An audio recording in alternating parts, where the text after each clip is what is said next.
Hello friends, मैं आज आपको श्री महालक्ष्मी जी का पूजन विधि और उनकी कथा सुनाने वाली हूँ। प्लीज आप इस कथा को ध्यान से सुनिएगा। एक थाल में या भूमि शुद्ध करके 9 ग्रह बनाए। रुपया, सोना, चांदी, श्री लक्ष्मी जी, श्री गणेश जी व श्री सरस्वती जी, श्री महेश आदि देवी देवता को स्थान दे। यदि कोई धातु की मूर्ति हो तो उसको साक्षात रूप मानकर पहले दूध से, फिर दही से, फिर गंगा जल से स्नान करा के वस्त्र से साफ करके स्थान दे और स्नान कराएं।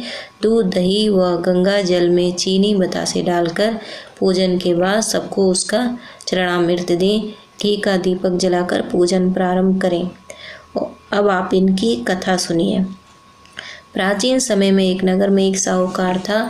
उसकी एक लड़की थी। वह नित्य पीपल देवता की पूजा करती थी।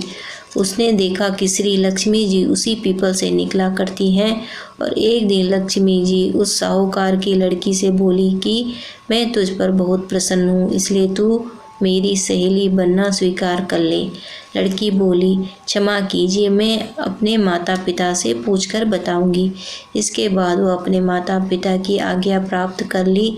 लक्ष्मी जी की सहेली श्री महालक्ष्मी उससे बड़ा प्रेम करती थी। एक दिन महालक्ष्मी जी ने उस लड़की को भोजन जिमने का निमंत्रण दिया। जब लड़की भोजन पाने को गई तो लक्ष्मी जी ने उसे सोने चांदी के बर्तनों में खाना खिलाया और सोने की चौकी पर उसे बिठाया और बहुमूल्य दिव्य दुशाला उसे ओढ़ने को दिया। तत्पश्चात लक्ष्मी जी ने कहा कि मैं भी कल तुम्हारे घर पर जिमने को आऊंगी। लड़की ने स्वीकार कर लिया और अपने माता पिता से सब हाल कहकर सुनाया। तो सुनकर उसके माता पिता बहुत प्रसन्न हुए, परंतु लड़की उदास हो करके बैठ गई। कारण पूछने पर उसने अपने माता पिता को बताया कि लक्ष्मी जी का वैभव बहुत बड़ा है, मैं उन्हें कैसे संतुष्ट कर सकूंगी।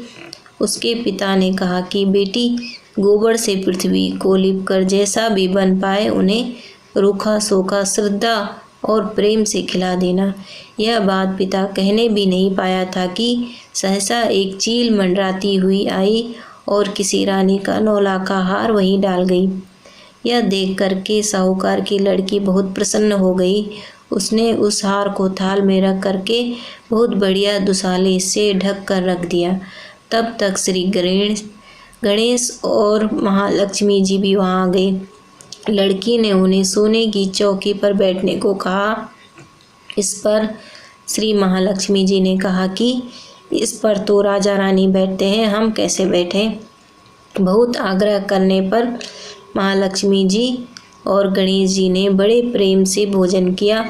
लक्ष्मी जी के और गणेश जी के पदार्पण करते ही साहूकार का घर सुख संपत्तियों से भर गया। हे महालक्ष्मी जी, जिस प्रकार साहूकार का घर धन संपत्ति से भर दिया था, उसी प्रकार सभी के घरों में धन संपत्ति भरकर सभी को कृतार्थ कर देना।